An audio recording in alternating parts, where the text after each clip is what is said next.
இன்றைய பாடல் திருமந்திரத்தில் 7ஆம் தந்திரம் 9ஆம் தலைப்பு திருவருள் வைப்பு. பாடல் எண் 1797. நான் அறிந்து அன்றே இருக்கின்ற ஈசனை. இது முதலடி. நான் அறிந்து அப்படின்னா, நான் என்று சொன்னால் இந்த உடம்போடு இருக்கக்கூடிய உயிர். சாதாரணமாக உணர்தல் அப்படின்னா மனம் உணரும், ஆனால் உடம்பு உணர்ந்துச்சான்னு கேட்டால் இல்லை.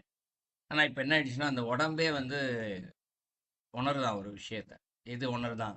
இந்த விரல்ல இறைவனுடைய அருள் இருக்கு, இந்த நெகத்துல இறைவனோட அருள் இருக்கு, இந்த தலை முடியில இறைவனுடைய அருள் இருக்கின்றது அப்படின்றத ஒவ்வொரு விஷயத்தையுமே அது தெரிஞ்சுக்கிடும். அதான் நான் அறிந்து அப்படின்னு சொல்றாரு. அடுத்து அன்றே இருக்கின்ற ஈசனை அப்படின்னு சொல்றாரு. அன்றே அப்படின்னா எப்ப இந்த உடம்பு சதை எல்லா இடத்துலையுமே இறைவனுடைய திருவருள் இருக்கு இல்லையா, எப்ப இது இருக்கு அப்படின்னா, எப்ப இது முதல்ல சதைப்பிண்டமாக உருவாக ஆரம்பித்ததோ, ஒரு தாயின் கருவில் முதல் நாள் கரு இருக்கும், முதல் நாள் முதல் வினாடி இருக்கும் இல்லையா, அந்த வினாடியிலிருந்து அப்பவே இருக்கின்ற ஈசனை. ஈசன் சொல்ற ஈசனா சிவன் தான், ஆனா எல்லா உயிர்களுக்கும் தலைவனாக இருக்கக்கூடியவர் அப்படின்னு பொருள். தலைவனாக இருக்கக்கூடியவனா கட்டளையிட்டுக்கிட்டே இருப்பார். அப்ப என்னைக்கு நம்ம முதல் நாள் கருவாக ஒரு சதைப்பிண்டம் உருவானதோ, அன்னையில இருந்தே இறைவன் தலைவனாக உள்ளே இருந்து கட்டளையிட்டுக்கிட்டே இருக்கார். உள்ள இருந்து என்ன, நீ இப்போ ஒரு சாதாரண ஒரு ஒரு புள்ளி போல தான் முதல் நாள் கரு இருக்கும். அது கொஞ்சம் கொஞ்சமா வளரணும், அதற்கு உயிரோட்டம் இருக்கணும், அப்புறம் விரல் வரணும், நகை வரணும், தலை வரணும், கண்ணு வரணும். அவர் உள்ள இருந்து கட்டளையிட்டே இருக்காரு, இதெல்லாம் நீ வா வான்னு கட்டளையிட்டார். அப்புறம் அதை செயல்பட வைக்கிறாரு. ஸோ இதான் அவர் செஞ்சுட்டே இருக்கார் உள்ள ஈசன் தலைவனாக இருந்து. அதான் முதலடியில் சொல்றாரு, நான் அறிந்த அன்றே இருக்கின்ற ஈசனை. இப்போ உருவாகியாச்சு, பிறந்துட்டு வெளில வந்தாச்சு. அடுத்து என்ன சொல்றாரு? வானறிந்தார் அறியாது மயங்கினர் அப்படின்னு சொல்றாரு. இப்போ கருவா இருந்து பிறந்தாச்சு, குழந்தை பிறந்து வெளியில வந்துடுச்சு. வந்ததுக்கு அப்புறம் தான் அந்த உலகத்தை பார்க்குது. அது வரைக்கும் தாயோட கருவுக்குள்ள தானே இருந்தது, வயிற்றுக்குள்ள தானே இருந்தது. அதனால வெளியில வந்துருச்சு. வெளியில வந்தோடனே வான் என்று சொல்லப்படுவது வானம் தான், ஆனால் அது ஆகாசத்தையும் குறிக்கும். வான் என்றால் ஆகாசம் என்றும் பொருள் இருக்கிறது. ஆகாசம் என்றால் இந்த பஞ்சபூதங்கள்ல ஒன்று. நம்ம சுற்றி இருக்கக்கூடிய வெற்றி இடங்கள் கூட ஆகாசம் தான். நம்ம ஆகாசம் தான் ஏதோ தலைக்கு மேலே எங்கேயோ இருக்கு வானத்துல அப்படின்னு பொருள் அல்ல. வெற்றி தலைக்கு தரை மண் இருக்கு இல்லையா, மண்ணிற்கு மேலே இருக்கக்கூடிய அத்தனை வெற்றி இடங்களுமே எங்க ஆகாசம் தான். அப்போ வான் அறிந்தார் அப்படின்னு சொல்றாரு. அப்ப இந்த உலகத்துல பிறந்த உடனேயே இந்த வெற்றி இடத்த தெரிஞ்சுக்கிறோம் நம்ம, இல்லைங்களா? தெரிஞ்சுக்கிட்டதுக்கு அப்புறம் அவன் என்ன பண்ணுமா, அறியாது மயங்கினர் அப்படின்னு சொல்றாரு. நம்ம தெரியாம உலகத்துல இருக்கக்கூடிய பொருளெல்லாம் பார்த்து மயங்கி போயிடுறாங்களாம் எல்லாருமே. இது அம்மா, இது அப்பா. குழந்தைக்கு தெரியுதுல, பிறந்து கொஞ்ச நாள் ஆனவொடனே இது அம்மா அப்பா, இது பொம்மை விளையாடுறது, இது சாப்பிட்றது அப்படின்னு சொல்லி அதுலயே பார்த்து மயங்கிட்டு, நம்ம உடம்புலயே அந்த ஈசன் தான் தலைவனா இருக்காரு, அவர் தான் நம்மளுக்கு கட்டளையிட்டு எல்லா வேலையும் செய்ய வைக்கிறாரு அப்படின்றத தெரியாம மயங்கி போய் நின்றுடுறாங்களாம் மாயையில. இது 2வது அடியில சொல்றாரு.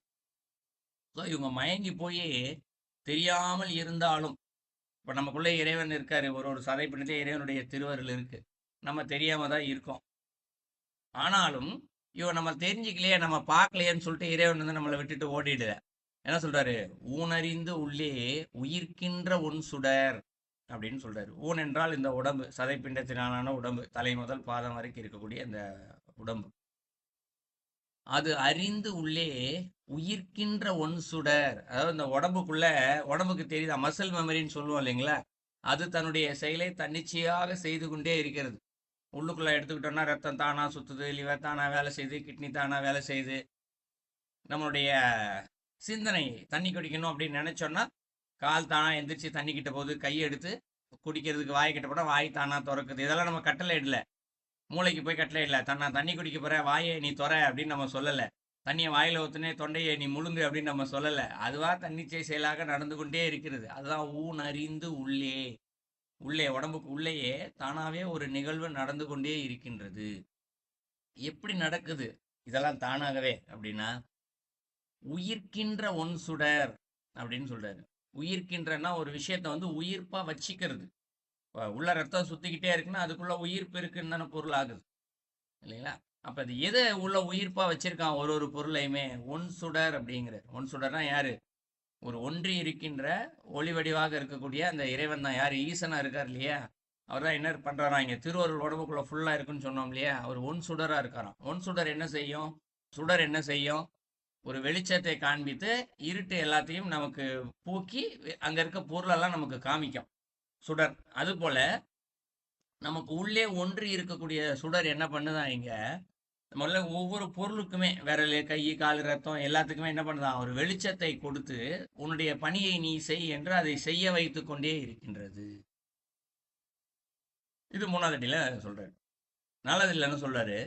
தான் அறியானை பின்னை யார் அறிவாரே அப்படின்னு ஒரு கேள்வி கூடியோர நிப்பாட்டுறாரு.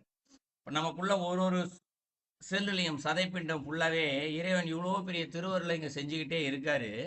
அத தான் அறியானை அப்படிங்கிற. தான் அறியானைன்னா நம்ம வெளியில தேடிட்டு இருக்கோம் இறைவனை. கோயிலுக்குள்ள போறோம், ஊர் ஊரா சுத்தி எங்கெங்கேயோ சாமி இருக்காருன்னு தேடி ஊடெல்லாம் ஓட்டிட்டு வரோம்.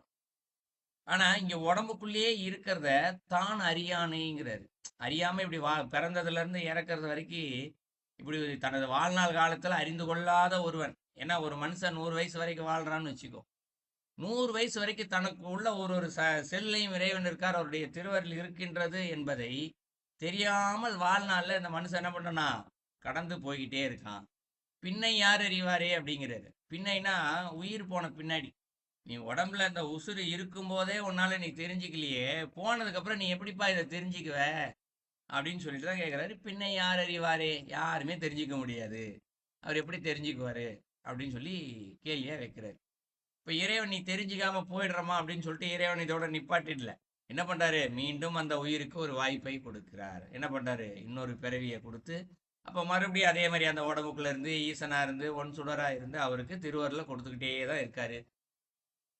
ஸோ இறைவன் தன்னுடைய பணியை இந்த உயிர்கள் மீது இருக்கக்கூடிய கருணையின் காரணமாக செஞ்சுக்கிட்டே தான் இருக்காரு.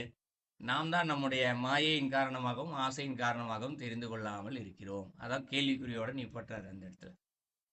ஸோ நாளடிக்கும் சேர்த்து பொருள் பார்த்தோம் என்றால், இந்த உடம்பு உள்ள இருக்கக்கூடிய திருவருள் ஒவ்வொரு பொருளையும் தன்னுடைய வேலையை செய்ய வைத்து கொண்டே இருக்கிறது. அதுக்கு ஒரு ஒரு வேலை இருக்கு. உடம்புக்குள்ள பார்த்தோன்னா ஏகப்பட்ட வேலை இருக்கு. 72,000 நாடி நரம்புகள் இருப்பதாக மருத்துவம் சொல்லுது, உங்களுக்கு ஆன்மீகமும் சொல்லுது. 72,000 நாடி நரம்பும் சும்மா இல்லை. ஒரு ஒரு வினாடியும் ஏதோ ஒரு பணியை செய்து கொண்டே தான் இருக்கிறது. இப்போ ஒவ்வொரு நாடி நரம்பிலே இருந்து ஈசன் என்ன பண்றார்? அவருடைய திருவருளை வைத்து ஒவ்வொரு நாடி நரம்புக்கும் இந்த வேலையை செய், இந்த வேலையை செய் என்று கட்டளையிட்டு கொண்டே தான் இருக்கின்றார். எப்பொழுது இருந்து இருக்கின்றார்? இந்த உயிர் எப்பொழுது முதல் நாள் கரு உண்டானதோ அன்றிலிருந்தே ஈசன் தலைவனாக உள்ளே திருவருளை வைத்து அவரும் உள்ளே ஒன்றி இருந்து கட்டளையிட்டு கொண்டே இந்த உயிரை பாதுகாத்து வளர்த்து கொண்டே இருக்கின்றார். ஆனால் இந்த உயிர்கள் பிறந்து வெளியே வந்து இந்த ஆகாசத்தை பார்த்ததும் இதை எதையுமே தெரியாமல் இந்த உலக மயக்கத்தில் மாயையின் காரணமாக மயங்கியே நிற்கின்றார்கள். உள்ளே இருக்கின்ற அந்த இறைவனது திருவருளை இறைவனை தெரிந்து கொள்ளவில்லை. அப்ப இவங்க தெரிஞ்சுக்கலான்றதுக்காக இறைவன் விட்டுட்டு போகல. ஆனாலும் இந்த உடம்புக்குள்ள இருந்து ஒவ்வொரு பகுதியையும் அவர் ஒரு ஒன் சுடராக இருந்து செய்ய வைத்து கொண்டே இருக்கிறார். ஒரு ஒரு செயலையும் திருவருள் வழியாக ஒவ்வொரு உறுப்பையும் செயல்பட வைத்து கொண்டே இருக்கின்றார். அவர் செய்ய வைத்து கொண்டே இருக்கின்றார். இந்த உடம்பு கொடுத்துருக்காரு, ஏது அவரை தெரிஞ்சுக்கணுன்றதுக்காக தான் உடம்பை கொடுத்துருக்காரு. இந்த பிறவியில இதை தெரிஞ்சிக்காம இந்த பிறவி முடிஞ்சதுக்கு அப்புறம் நீ எப்படி தெரிஞ்சுக்க போற, இப்பவே தெரிஞ்சுக்கோ அப்படின்னு சொல்லி முடிக்கிறாரு. இது அந்த பாடலுடைய கருத்து.